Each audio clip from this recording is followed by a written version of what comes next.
Hello and welcome to Stories of Science. Here, we look back on humanity's long journey to understand the world. The questions, the failures, and the breakthroughs that slowly changed how we see the universe and ourselves. We tell science as stories. Planck's quantum leap, the scientist who redefined reality. Imagine this: you're a professor. You're not interested in revolutionizing science, and you certainly don't want to challenge everything the great minds of the past have built. All you want is to make small adjustments, fill in the gaps, and retire quietly. That's how Max Planck began his journey in physics. He wasn't looking for fame. He didn't want to break any theories, he simply wanted to understand the laws of nature as they were. But here's the twist: he ended up rewriting the laws of nature entirely. Max Planck, the man who spent his career trying to avoid controversy, ended up creating one of the most revolutionary ideas in modern physics. What did he do? He discovered quantum mechanics without ever fully believing in it himself. Let's be honest, the man who set the foundation for quantum mechanics didn't believe the world worked in quantum ways. He was just trying to fix an equation, but somehow, he ended up changing the entire universe. Planck didn't open the door to quantum mechanics with excitement, he reluctantly cracked it open, thinking, this can't be true. But he was wrong. And that's where things get really interesting. If a man who didn't believe in quantum mechanics became the father of it, then how did that even happen? This is where the story of Max Planck really begins, back in the mid-19th century, in Germany, when the world of physics was still about stability, continuity, and order. Germany, 1858. It was a time obsessed with order, systems, and formulas. Physics seemed to be nearly done. Newton's laws of motion, Maxwell's theory of electromagnetism, thermodynamics, everything could be explained by a neat set of equations. Newton's mechanics seemed to explain pretty much everything about forces. Maxwell brought electricity and magnetism together into one unified force. Thermodynamics explained how heat, temperature, and energy were connected, even introducing the idea of entropy, giving humanity a brand new way of thinking about heat. And get this, many people actually said it out loud: physics doesn't really have any big questions left. It seemed like physics had reached a point where we could just sit back and relax. And in this atmosphere, Max Planck was born. On April 23, 1858, Max Planck arrived in the northern German port city of Kiel, a city known for its rigorous academic atmosphere and rich cultural background. Planck was born into a family steeped in academia. His father, Wilhelm Planck, was a famous law professor, specializing in constitutional law and legal philosophy. His mother came from a pastor's family, emphasizing discipline, responsibility, and reason, living a life of strict order. It's no surprise that Max's upbringing was just as disciplined. From an early age, Max was known for being incredibly well-behaved and orderly. He wasn't one of those child prodigies who immediately stood out, but he was no ordinary kid either. He was eager for knowledge, but more than that, he seemed to seek balance and harmony within himself. At this point, I'm thinking, could it be that a disciplined, harmonious person ended up shattering the entire order of physics? Was this the universe's little joke on us? Truth be told, Max Planck wasn't exactly a genius child growing up. Sure, he was a good student, but he wasn't the one at the top of the class. What really surprised people, though, was how good he was at music. Piano, organ, you name it, he was quite the expert. Music was one of his biggest passions and probably one of the most fascinating parts of his life. A friend once joked, if you weren't a physicist, you could have been a professional musician. This wasn't just a joke. Planck's musical talent had a deep impact on the way he understood nature. He later said that the way he perceived the universe wasn't like calculating equations, it was more like listening to music. He once explained, there's a strange connection between music and physics. When you play a piece of music, you don't focus on how each note falls perfectly into place, you just enjoy the flow of harmony. This was a crucial part of how Planck would later approach quantum theory. He didn't see the universe as a set of abstract formulas, but as an intrinsic harmony of beauty that flowed through the fabric of nature. When he was 16, in 1874, Planck made a decision: he would study physics. His teachers were skeptical. "Are you sure about this?" they asked. "Physics is nearly finished. What's left to discover?" Back then, the physics community wasn't really interested in Planck's path. In fact, many professors thought the golden age of physics was already over, and the future of research would be minor adjustments here and there. Some even said outright, "You'll probably just be fixing decimals for the rest of your life." But Planck didn't waver. He answered confidently, "I'm not trying to discover new things. I just want to understand the truths that already exist." This statement sounds almost like a life motto, doesn't it? But it would soon become the biggest irony of his life. He entered Munich University and dove deep into thermodynamics. At the time, the second law of thermodynamics, the idea that entropy will always increase, was considered the gospel of physics. This idea fascinated Planck. He saw it not just as a formula, but as a fundamental law of the universe, a moral principle of nature. In his view, the increase in entropy meant the inevitable, irreversible decay of all ordered things in the universe. It was a cosmic destiny. At university, Planck's understanding of classical thermodynamics was like listening to a perfectly composed piece of music. Each symbol, each theorem, contributed to the overall harmony of the universe. He even famously said, "The law of entropy is closer to truth than any philosophy." This was one of his most defining characteristics throughout his career. He saw science as an art, a pursuit of harmony, where no chaos was allowed. In 1879, Planck successfully completed his Ph.D. and submitted a thesis on irreversible processes in thermodynamics, but his work went almost completely unnoticed. At the time, the physics community had little interest in the study of irreversible processes. As a result, Planck faced a lot of academic rejection. He applied for teaching positions, but was turned down repeatedly. At one point, he even questioned if academia was the right path for him, but nothing could stop his passion. In 1889, at the age of 31, he finally got his big break. He was invited to Berlin University and became a professor there. This was the turning point in his academic career. And it was during this time that he took on a seemingly dull subject, blackbody radiation. Blackbody radiation, simply put, is the question, why does a hot object emit light? For years, physicists had been trying to explain thermal radiation using classical thermodynamics, but they couldn't quite get the results they were looking for. According to classical theory, thermal radiation should have extremely high energy, which led physicists to encounter what they called the ultraviolet catastrophe. The ultraviolet catastrophe was the problem that, according to classical physics, the energy of blackbody radiation should increase indefinitely with temperature, leading to an infinite energy output, something that didn't match the real-world observations. If classical physics were correct, the universe would have already exploded from infinite energy.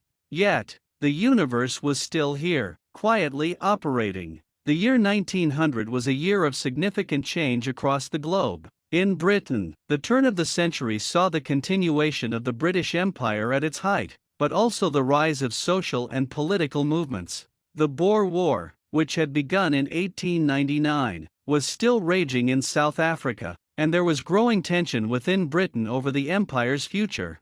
Meanwhile, the Labour Party was beginning to rise in prominence, reflecting the shifting social landscape of the nation. It was in this very year that Planck, confronted with an exceptionally difficult problem, made a decision that would shock everyone. Energy isn't continuous. Instead, it comes in chunks, what we now call quanta. Think of it like coins being the smallest unit of money. Planck suggested energy was also chunked, it's not infinitely divisible. This idea seemed so simple, yet it solved a major puzzle that had plagued physics for years. But here's the crazy part, Planck himself didn't believe this idea was true. He thought it was just a temporary fix to deal with a math problem. In fact, he called it a desperate attempt. He didn't think this was the reality of nature. He didn't imagine that this simple hypothesis would become the foundation of an entire new field of physics. But that's exactly what happened. When Planck applied this hypothesis to the blackbody radiation problem, everything clicked. The gap between theory and experiment suddenly vanished. His formula matched the experimental data perfectly.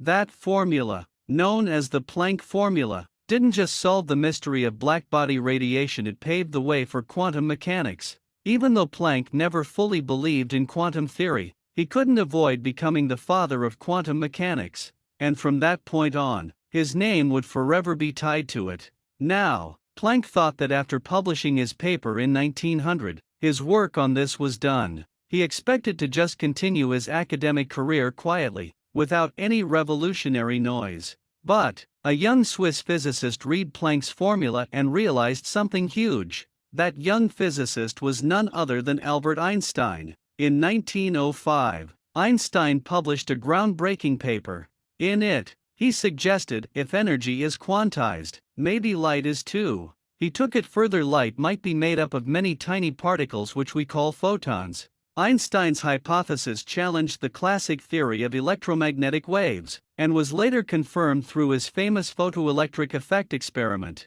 This completely expanded the scope of quantum theory from Planck's blackbody radiation problem to the very nature of light itself. It was the beginning of the true quantum revolution. Einstein went even further, suggesting light isn't a continuous wave. It's made up of discrete packets of energy. This opened the door for the development of quantum mechanics, as well as quantum field theory and particle physics. But while Einstein's work was crucial in launching quantum mechanics, Planck still didn't fully embrace the idea. He kept thinking, this isn't the true nature of reality.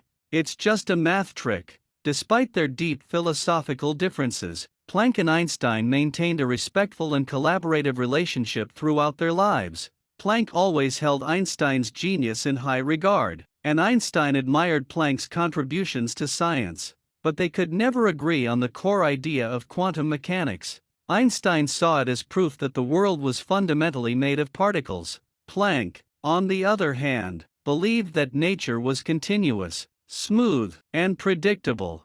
Planck thought that nature followed a strict set of laws that could be described by definite mathematical equations. But quantum mechanics, with its randomness and probability, was completely at odds with his vision of a neat, orderly universe. One of his famous quotes is, "All laws of nature should be predictable." He couldn't accept any form of uncertainty. But even so, Planck continued to support the development of quantum theory, even though he didn't agree with all of it. He understood that, while quantum mechanics challenged classical physics, it also opened up a whole new world of scientific discovery. And, he admitted, even if it didn't fully reflect the natural laws he envisioned, it undeniably transformed the entire field of physics. Planck's personal life was just as organized and rational as his scientific work. In 1887, Planck married his childhood friend, Marie Mech. They had 4 children and shared a deep love for one another. For a time, his life seemed very calm. He'd wake up every morning, work in his study, take walks after lunch, and then play the piano in the evenings. His friends often joked, "Planck's life is as neat as his equations." Everything seemed routine, orderly, predictable. But tragedy struck in 1909 when his wife, Marie, passed away. This was a devastating blow for Planck. Though he didn't show much public grief, his friends knew he was deeply mourning inside. This loss affected him profoundly, reshaping his life and his outlook. A few years later, Planck remarried a woman named Margaret von Hefelen, who was much younger than him. Their marriage was more of a rational, practical choice rather than a romantic love story. Planck needed a stable home for his children, and Margaret needed a partner who was responsible and rational. Their union was a reflection of Planck's lifelong yearning for order and stability. When World War I broke out, Planck's life was again turned upside down. His eldest son was killed in action, and the pain of losing family members became even more acute. He wrote, "Fate has taken almost everything from me." Though Planck continued working, the weight of his grief wore him down both mentally and physically. When the Nazis rose to power in Germany, Planck's attitude was criticized by many historians. Though Planck publicly urged Hitler to stop persecuting scientists, he didn't take a stronger stance. He believed that preserving the scientific institutions was the best way to protect the purity of science. In 1944, his youngest son was executed for being involved in anti-Hitler resistance efforts. This loss devastated Planck. He withdrew from public life, and his later years were marked by solitude and sadness. After World War II, Germany lay in ruins. Planck's home was destroyed, along with most of his books and manuscripts. But despite all this, the victory of quantum mechanics was already assured. Modern technological breakthroughs like transistors, lasers, nuclear energy, semiconductors, and more all rest on the foundation of quantum mechanics. And that foundation, quite literally, started with Planck's work. His small step led to a huge leap in scientific revolution. The Planck constant, that formula he never fully accepted, has become the cornerstone of modern technology. Everything from atomic clocks to semiconductors, lasers, smartphones, all of it relies, directly or indirectly, on Planck's discoveries. But Planck himself never fully embraced any of it. He often said, "I didn't revolutionize nature. I just listened to it." This quote came from a scientist, not a revolutionary. It reflects how deeply Planck understood science, not as a way to change the world, but as a way to quietly listen to the harmony of nature. Planck's true contribution wasn't just his formula, E equals h nu, but the way he changed how we see nature. Before Planck, humanity believed the world was continuous time, space, energy, they could all be divided endlessly. But Planck's simple hypothesis that energy is not continuous, but comes in discrete quanta, changed everything. He showed us that the world isn't infinitely divisible. It has smallest units that carry unique significance in nature. Planck's work laid the foundation for quantum theory. Without his contribution, we wouldn't have Einstein's photoelectric effect, Bohr's atomic model, Schrödinger's wave equation, or Heisenberg's uncertainty principle. All of 20th century physics stood on Planck's shoulders. Yet, Planck never fully embraced the uncertainty that was central to quantum theory. He didn't see himself as a revolutionary. He was just a scholar, seeking the natural laws through math. To him, the jumps in probabilities in quantum mechanics didn't fit his vision of science, a vision of beauty, harmony, and order.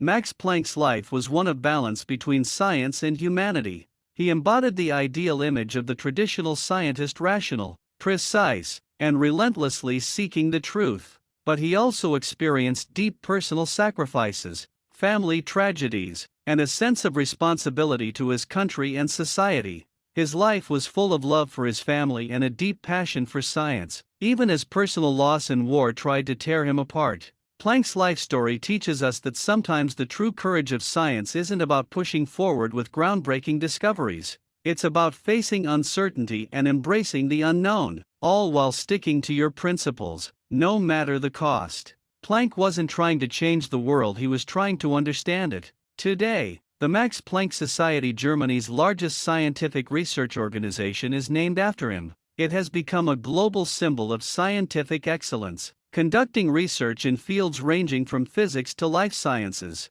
The society carries forward Planck's legacy. Let your ideas go where they make you uncomfortable. Planck's name represents not just a formula or a constant, but a mindset, a scientific attitude. No matter how uncertain the world may be, you must always pursue the truth. Planck's story, while filled with tragedy and triumph, is a testament to the unwavering pursuit of truth in the face of overwhelming uncertainty. His life wasn't defined by revolutionary inventions or dramatic breakthroughs, but by his deep commitment to understanding the natural world. He taught us that true courage in science isn't about making radical changes to the world, it's about having the strength to face difficult truths and stay true to what the data tells you, even when it challenges everything you believe.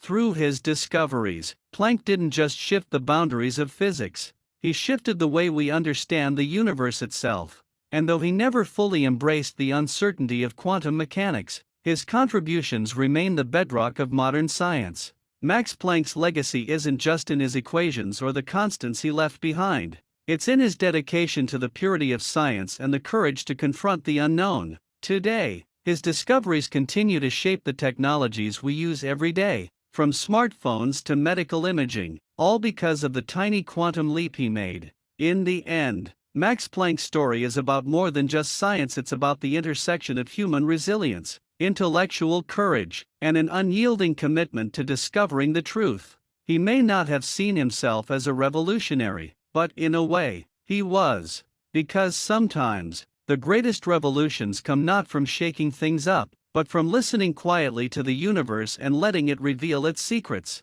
And that's exactly what Planck did. Today, his name is forever tied to the very foundation of modern technology, and the scientific principles he established continue to shape our world in ways he could have never imagined. Max Planck's story reminds us that science isn't just about discovering new things, it's about understanding the deeper truths that govern our existence, no matter how unsettling those truths might be. His life, like his work, was a journey of balance, between knowing when to question and when to accept, and always, seeking the harmony of the universe. And so, the next time you use a smartphone, or get a precise reading from an atomic clock, remember, it all started with a simple hypothesis, a little spark of curiosity, and one scientist's dedication to understanding the world, no matter where the path led. Max Planck might not have believed his own theories, but the world certainly did, and it changed everything. The Max Planck Society, one of the world's most prestigious research institutions, has inherited Planck's scientific spirit and continues to carry that legacy into the present. As Germany's largest scientific research alliance, the Max Planck Society's achievements span across nearly every field of science, including physics, chemistry, life sciences, and social sciences. It not only upholds Planck's academic principles but has also expanded on his foundation to deepen humanity's exploration of the natural world and the universe. Planck's scientific philosophy has become one of the core values of modern research, namely, the ideas of uncertainty and the spirit of exploration. The essence of science is not about endless certainty, but rather about relentless discovery. Although Planck himself never fully embraced the core concepts of quantum mechanics during his lifetime, he remained firmly convinced that scientific progress relies on the true reflection of experimental results, not solely on personal intuition and theory. Today, this scientific mindset remains a driving force behind research and innovation. Planck's ideas provided a solid foundation for future scientists, and his contributions to the development of modern physics are irreplaceable. The rapid evolution of quantum mechanics has led to unprecedented advancements in technology. Breakthroughs in fields such as computers, the internet, and smartphones have all been achieved under the guiding principle of Planck's constant. Although Planck did not foresee this development in his lifetime, his legacy has become an indelible chapter in the history of modern science. Max Planck's life witnessed the transition of science from classical to modern physics, as he opened the door to quantum mechanics. Even though he did not fully embrace the theory himself, his life and career exemplify how a scientist faces a constantly changing world, endures personal pain while remaining committed to truth, and finds a solid footing in uncertainty.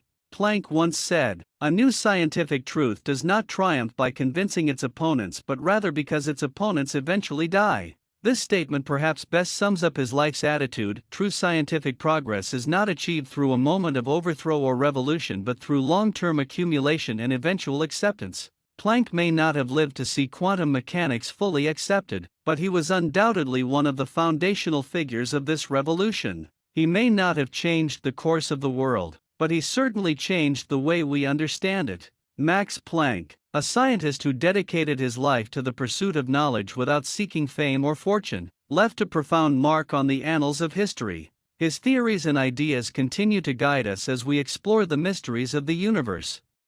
The people who change the world usually just think one step deeper.